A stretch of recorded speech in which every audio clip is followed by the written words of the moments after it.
Olá, bem-vindos a mais uma exploração profunda aqui no nosso espaço.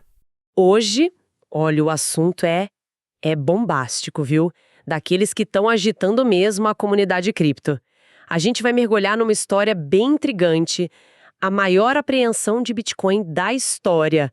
Pô, são 14 bilhões de dólares, quase 127 mil Bitcoins, que talvez não tenha sido bem apreensão. Há quem diga que foi um hack mesmo, uma invasão digital, feita pelo próprio governo dos Estados Unidos. É mole. E para destrinchar essa trama toda, a gente está contando aqui com a pesquisa super detalhada do entusiasta Juliano de Medeiros. Ele fez um trabalho, olha, incrível de juntar e analisar o material que a gente vai discutir. Então, Juliano, muito obrigado mesmo pela colaboração. E claro, né, um obrigado enorme a todo mundo que acompanha a gente fielmente. Moedas no pulso brilhando no digital. Um novo mundo surge, sorte real. Investindo em sonhos, começando a decolar. Revolução monetária, vamos celebrar. Negociando dia e noite sem hesitar. Surfando ondas, a força a sentir. Nesta terra cripto nos vamos unir. Sinfonia blockchain nos a refletir. Versão do Bitcoin, um show a brilhar. Febre cripto crescendo, vamos acompanhar. Nesta era digital com firmeza no olhar. Altas e baixas, é só deixar rolar. Seja lá no Substack, no grupo do Telegram do canal dos Bitcolatras, ou nos grupos descentralizados de investidores de criptomoedas, tanto no Telegram quanto no WhatsApp. Valeu mesmo, pessoal. A nossa missão hoje, investigar os fatos, tentar conectar os pontos e, claro, debater as implicações sérias dessa possível ação do governo que, olha, não tem precedente.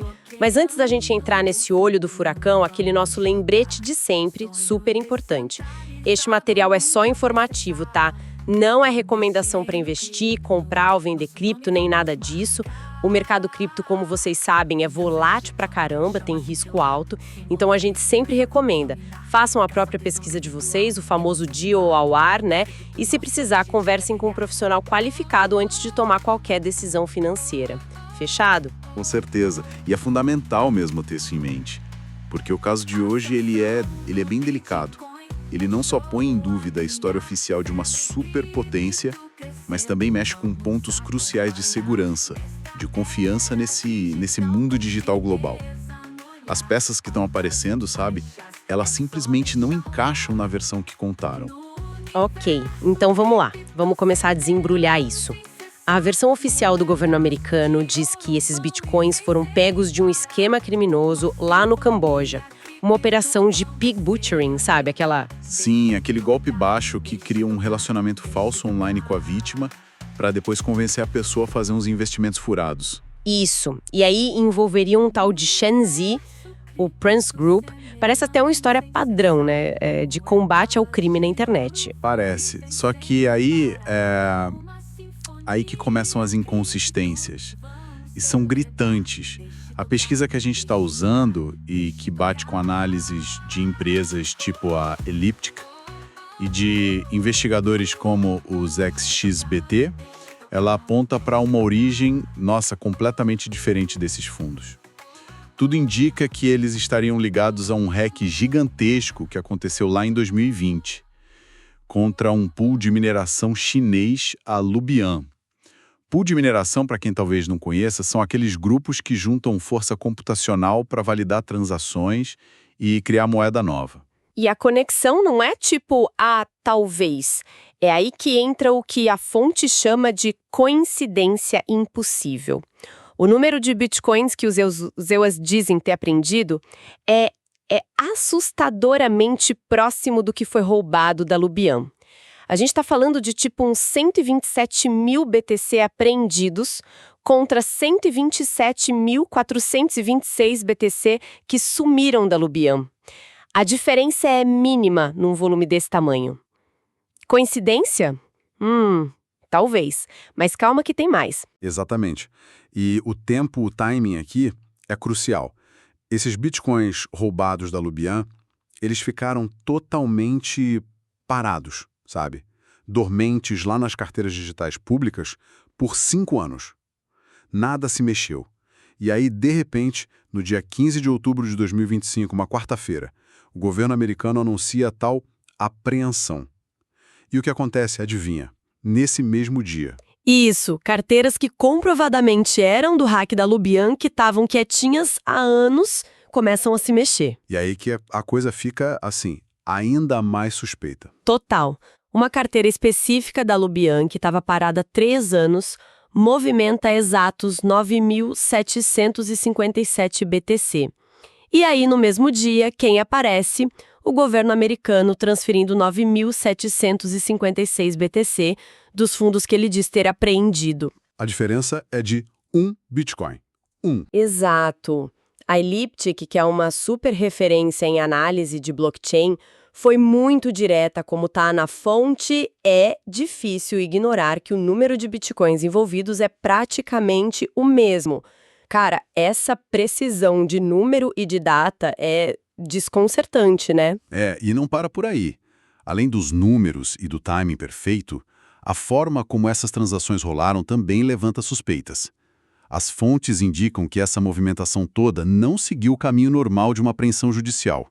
Normalmente, a gente veria ordens de confisco claras, processos judiciais públicos ligados a isso. Aqui não. Parece que foi algo mais direto, sabe? E tem análises técnicas mencionadas na pesquisa que até falam de possíveis falhas de segurança nas carteiras originais da Lubian. Falhas que poderiam ser exploradas. Exato. Falhas que, em tese, poderiam ser usadas por alguém com conhecimento e as ferramentas certas, né? Ferramentas avançadas. Então, peraí, de um lado a gente tem a história oficial, Tio Sam herói combatendo o crime no Camboja, do outro a gente tem dados de blockchain e análise de gente fera como ZachXBT, que, segundo o material, descarta essa história do Camboja e traça uma linha reta até ao roubo da Lubian lá em 2020. São duas narrativas que não conversam, né? Elas se excluem. Aí fica a pergunta no ar. Qual delas é a real? Pois é. E aí, nessa encruzilhada, surgem as hipóteses, né?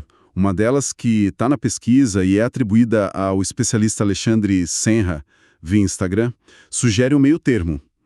Talvez o FBI não tenha, hackeado diretamente, mas sim descoberto quem foi o hacker original da Lubian e aí pressionado o cara a entregar chaves privadas, as senhas, né? Que dão acesso aos bitcoins. Seria um confisco forçado, mas sem o governo ter feito o hack em si. É uma possibilidade, claro. Faz sentido. Mas essa hipótese explica aquela movimentação simultânea das carteiras da Lubian e do governo. E as falhas de segurança que talvez foram exploradas. Exatamente. Essa é a questão. Para muitos analistas que foram citados, esses detalhes todos apontam para uma ação mais ativa mesmo, mais invasiva por parte do governo americano, e uma ação que, se for confirmada, seria, extremamente controversa. Abriria um precedente muito perigoso. E a reação do público parece que está pegando essa tensão toda. Os comentários do Instagram que a fonte menciona são um termômetro interessante disso. Frases tipo, o hacker não pode roubar, mas o governo pode. Ou, isso está parecendo o confisco do ouro, lá de 1933 nos Estados Unidos. Isso mostra um ceticismo enorme. Até uma ironia meio amarga, né? Nossa, a comparação com o confisco do ouro é forte. Sugere uma desconfiança que já vem de longe, né? Sobre o governo mexendo em bens privados. Total. E até a piada, conclusão, o hacker era um agente da NSA, reflete bem essa suspeita de que talvez o Estado esteja agindo ali por baixo dos panos. Isso mostra uma quebra de confiança bem grande na versão oficial, né? O pessoal tá juntando as peças e chegando a umas conclusões que, não favorecem muito o governo. Sem dúvida. E se a gente conecta isso num cenário maior, pensando estrategicamente, a coisa fica ainda mais complexa. Porque, se essa tese do hack pelo governo for real, isso pode ser um sinal de uma mudança radical na postura dos Estados Unidos. Não seria só sobre regular ou policiar o mundo cripto. Seria usar ativamente capacidade de cyberataque para construir uma reserva estratégica de Bitcoin. quase um tesouro de guerra digital, sabe? Um tesouro de guerra digital. Uau! E essa ideia não vem do nada, né? Lembra daquelas discussões no governo Trump sobre colocar os Estados Unidos na liderança de ativos digitais? Isso poderia ser uma versão bem agressiva dessa ideia. E claro, entra na briga geopolítica, né? Especialmente com a China, que também tem seus interesses e jogadas no mundo cripto. Usar hacking de Estado para acumular Bitcoin seria uma escalada e tanto. Transformaria a ferramenta de cyberguerra em instrumento de política econômica direta. Pesado. E aqui, cara, aqui é onde fica realmente interessante. A ironia da situação é quase inacreditável. Presta atenção na data de novo. 15 de outubro de 2025. O mesmíssimo dia em que rolam essas movimentações super suspeitas de Bitcoin e o anúncio da apreensão. Nesse exato dia, a CISA, que é a Agência de Cibersegurança e Segurança de Infraestrutura dos Estados Unidos, tipo o órgão focado em proteger as redes importantes do país, solta um alerta de emergência. Governo federal americano. Explorando falhas em sistemas da F5, uma empresa de tecnologia, você percebe a dualidade absurda disso? É um paradoxo gritante. É tipo, enquanto o governo americano tá lá soando o alarme dizendo estamos sendo atacados por hackers de outros países, ele mesmo tá sob forte suspeita de ter feito a maior operação de hack de Bitcoin da história para benefício próprio. Exato. É como jogar nos dois lados do campo da ciberguerra ao mesmo tempo, se defendendo de ataque enquanto, talvez, tá lançando seus próprios para juntar riqueza digital estratégica. Como diz a fonte, o palco para o inesperado tá montado. Que loucura! E essa dualidade toda levanta uma questão, fundamental sobre os precedentes e as consequências globais disso tudo. Se uma nação como os Estados Unidos faz isso, que mensagem está passando para o mundo? Primeiro, abala a confiança internacional.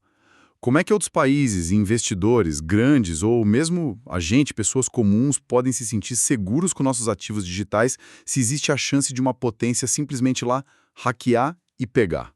Complicado. Segundo, isso borra perigosamente as linhas da soberania digital. Se os Estados Unidos podem, por que a Rússia não pode? A China, qualquer outro país com capacidade para isso. Contra empresas, contra cidadãos de outros países, até contra outros governos. Abre uma caixa de Pandora de conflito digital por recurso. Vira a terra de ninguém, né? Quase isso. Terceiro, a incerteza no mercado cripto, que já vive meio tenso com regulação, ganha uma camada nova de preocupação. Não é mais só regra, imposto. Agora tem o risco de expropriação digital direta por um Estado. Isso coloca um nível de risco sistêmico totalmente novo, imprevisível. Caramba! E por último, mas talvez o mais preocupante mesmo, é a erosão das normas internacionais. Onde que fica a fronteira entre aplicar a lei contra crime e pura pirataria de Estado? Se um governo pode justificar um hack gigante, falando em segurança nacional ou combate ao crime, mesmo quando a evidência aponta para outra direção, a gente entra num território bem perigoso nas relações internacionais. Então, tentando traduzir para o pessoal que está ouvindo, o que tudo isso significa? Essa história vai muito além do mundo cripto, né? Ela força a gente a pensar nos limites do poder do Estado na era digital, na segurança real das nossas coisas online, na fragilidade dos nossos direitos digitais e, principalmente, no futuro da geopolítica, nesse ciberespaço que está cada vez mais militarizado, mais estratégico economicamente. E o silêncio do Departamento de Justiça, do Tesouro americano sobre essas inconsistências que foram apontadas segundo as fontes, só joga mais lenha na fogueira da desconfiança, né? Com certeza. E olhando para o futuro, talvez a gente esteja vendo nascer uma nova doutrina de poder. Será que a gente está entrando numa era onde a capacidade de fazer operação cibernética, ofensiva, hack, vazão, talvez lá na frente com a ajuda de tecnologia tipo computação quântica? Que ameaça quebrar a criptografia atual, né? Exato. Que ameaça quebrar a criptografia que protege as carteiras. Será que isso vira a ferramenta principal de projeção econômica e geopolítica? Uma era onde hackear a reserva digital de adversário vira a tática normal de Estado? É um pensamento meio inquietante, né? mas ele surge direto das perguntas que esse caso levanta. Uau! É, é realmente muita coisa para digerir, um enredo super complexo, cheio de buracos e com umas implicações que vão, nossa, muito além de uma simples apreensão de criptomoeda. Definitivamente é um caso para a gente continuar de olho bem de perto. E olha, pessoal, diante disso tudo, calma, não precisa entrar em desespero, mas assim, se a sua conclusão dessa história de hoje te deixar com aquela pulguinha atrás da orelha sobre computação quântica, carteira de cripto meio suspeita usada pelo FBI, não sai vendendo tudo correndo, desesperado não. A recomendação que a gente sempre faz e que agora fica mais relevante ainda é: compra uma cold wallet, aquela carteira física offline, sabe? Para você ter controle total das suas chaves e se proteger. Por enquanto, com as boas práticas de segurança, tá tudo certo, viu? Queremos agradecer demais a companhia de todo mundo nessa nossa análise aprofundada de hoje. Se vocês curtiram a conversa, se ela trouxe alguma coisa nova, por favor, não deixem de comentar aí embaixo na plataforma onde vocês estão ouvindo. E, claro, deixa aquele joinha, isso é crucial pra gente, ajuda demais a manter o projeto vivo, relevante. E fica o recado direto, tá? Se você não fizer isso, corre o risco desse conteúdo aqui deixar de ser de graça e passar a ser só para assinante pagante. Pô, é conteúdo pesquisado, editado, feito com o maior carinho e tá aí, disponível para você de graça. É o mínimo que a gente pede em troca do seu apoio pra gente continuar. Exato. O apoio de vocês é o nosso combustível. Muito obrigado mesmo por estarem com a gente e pela chance de debater um tema tão quente e importante como esse. Valeu mesmo, pessoal. Até a próxima conversa. Tchau, tchau. Até a próxima.